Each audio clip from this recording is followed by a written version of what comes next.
Do you feel that some of the experiences you had and the resulting choices that you made were something that could only be exclusively be made by a male? I don't think so. Um, I don't think anything I experience particularly is exclusive to men. You know, women suffer from OCD, we know that. And women can suffer from obsessional thinking. Women certainly have anxiety issues. Women certainly fall into depression and have suicidal thoughts. Maybe, I don't know the stats, I don't want to pretend that I do know. I do know that young men in Australia are probably more prone to it than women. But then because they've been denied more of a purpose and fulfillment in life, especially in rural Australia when we have severe droughts and economic downturns. And older men are more prone to it after retirement.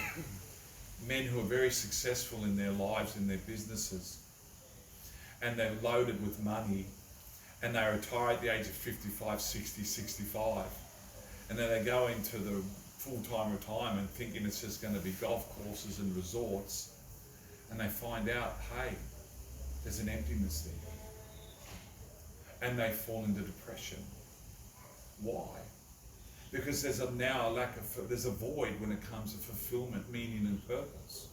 They need to have, everyone needs to have meaning, purpose and fulfillment in their lives. Everyone, were made for that, whether you're male or female. And if you're lacking that, then you're going to be vulnerable. I think one particular thing with women, if I could say, our modern culture and the radical feminist movement have told women you can have it all and you can have it now. You know, there's a magazine out there that says that and pumps that out. You can have it all and you can have it now. What does that do to women? It puts pressure on them, inordinate pressure, where they're, the culture's saying you need to be full-time working and have real-world achievements in the corporate business world, in the academic education world, in the nursing medicine world, whatever world it is. But at the same time, their nature as women, as wives, as mothers, is also calling them to be, you know, married and have children and raise families. And the modern world saying you have it all, you can have it now, you can be a full-time mum and a full-time employee and try and balance that. And for a lot of women, it's desperately or terribly difficult and terribly stressful. And I remember one particular stat that came to my attention is that 71% of women, if they had the chance, if they could financially afford it, would prefer to be full-time mothers rather than part-time mothers, rather than trying to juggle the load of raising a family, a young family, and working at the same time. It's inordinate pressure. And so the benefits of radical feminism, as feminism as a movement had some legitimate aims, legitimate goals, and they, from a Catholic perspective, you could support them. But the idea that, you know, motherhood is secondary or second rate, or doesn't really fulfill a woman, being married and having children, being a housewife, that is denigrated by modern radical feminism as unsatisfactory. And that is a social crime. I should say sin even, to denigrate motherhood, being married, having children, raising children, being a housewife, as if that's second rate, and you know, you haven't really lived or you haven't really achieved if that's what you've done in life. What do you think the future is if that trend continues? Well, we see it already. The future's already arrived. This trend has been happening for 50, 60 years. And what do we see? We see the buckling of society. We're seeing the collapse of the family unit. We're seeing the collapse of marriages. We're seeing people who are not bothering with marriage at all. We're seeing radically declining birth rates, aging population. This will lead to economic stagnation. This will lead to GDP shrinkage. You see it in Japan. The United States is heading down that road. Russia's been down that road for a long time. Europe, particularly Western Europe, heading down that road. Italy has the worst birth rate in the world at 1.3 per woman. This is not going to be a soft landing. This is going to result in the decline of the West and its eventual fall. We saw it in the Roman Empire. We'll see it in the modern empires. The Roman Empire fell not simply because of corruption. It fell because corruption led to the breakdown of the family, to the shrinkage of birth rates, the declining population, made the Western Empire vulnerable to the barbarian invasions. They couldn't raise the men to raise the armies to meet these new challenges. The future of the Western world without God, without a strong and healthy church proclaiming Jesus Christ, without a strong family units, without healthy birth rates, the future of the Western world is catastrophe. It is doomed. At the current trends, we will see the Western world ultimately doomed. How specifically? I can't say what will replace it, but when we just strive for economic growth, for higher living standards, for more and greater material benefits, if that's our only aim, we will fall. No doubt about it. Do you feel that perhaps men today, especially young men, because they don't or can't aim for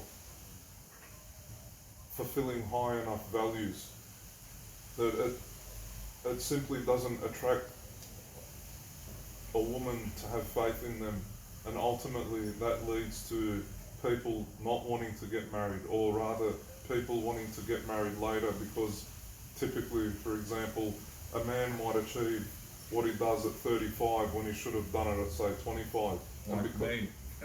When you said 35, that's exactly when I got married. Look, I think your point is valid, but I'll just say this. In my work, because I work with a lot of young adults, young teachers, in the Catholic space. So I meet good young men, Maronite, Lebanese, or Anglo-Australian, all different backgrounds. And same with young women, Lebanese, Maronite, and all other different backgrounds. And a common refrain that I receive from those good teachers that, I want to get married. These are people who are ages between, say, 24 and 30, right? That range. They're telling me they want to get married. They're telling me the same thing. I'm having guys tell me, Robert, I can't find any decent girl out there. Decent meaning prayerful, faithful, morals, principles, work ethic, family orientated. And then I'm having girls tell me, Robert, I can't find any decent guys out there. Sounds like miscommunication between the two. Well, these good people are not meeting each other, or they're very really, I just happen to come across the concentrations of these people, but when they're out there in the real world, they're very dispersed, and it's hard for them to find each other. But nevertheless, I really think we have a crisis in that. Let's focus on the men here. Men don't know how to be men anymore. They don't know what it is to be a man anymore. They got one of the other of two extremes which are false. The machismo version of malehood, which is I'm the man, I'm the leader, I'm the boss. You listen to me. You do what I say. I'm in charge. Blah blah blah blah blah. And it's really a form of oppression or dictatorship. We're not talking about marriage there. We're talking about subjugation. We're not talking about partnership. We're talking about oppression. Now that type of chauvinistic machismo attitude is what was the gap through which feminism poured through and gained a lot of credence, because they could easily portray most men as being like this, and that's the wrong way to be.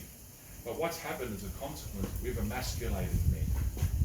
So we've gone from one extreme of falsity to another extreme of falsity where men don't know how to be assertive, don't know how to be leaders, don't know how to be strong, don't know how to be exemplars, don't, you know, and they're wimps, they're weaklings. Physically? Emotionally immature, psychologically imbalanced, lack of assertion, and they become dominated by women, so that it's become inverted. What we need, and what men need to be, and what women need men to be, the type of person St. Paul speaks about in Ephesians chapter 5, which is the man who's the head. Now St. Paul uses those words. I have no problem using those words. He doesn't say women are the heart, but they are. And they form a partnership. Now, if you look at a human person without a head, you're going to go nowhere. And without a heart, you're a brute, you're a monster. So you're either a vegetable if you don't have a head, and you're a monster if you don't have a heart. We need to have both. And they're both meant to be in unity. They're meant to be in partnership. What does headship mean? It doesn't mean oppression, domination.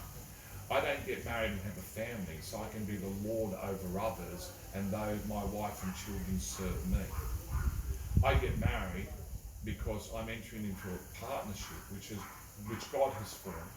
It's a sacrament. It's something that's holy. It's a self-giving covenant. And the headship and leadership there, as St. Paul described, has to imitate Christ. And Christ's headship of humanity, of the church, was to give and to sacrifice everything out of love for the others. And that's authentic male headship. You take the lead, you're the boss, okay, but you're doing it in partnership with the heart, and you exist to serve, to sacrifice, and to suffer for others, and to give yourself for others. And that's how you're truly a man, that's how you're truly human, that's how you're truly Christian, Catholic. And that's how you're truly a leader and an exemplar. And that's how you bring the others to heaven. If we had that, I can tell you now, if men are like that, women will be lining up for you.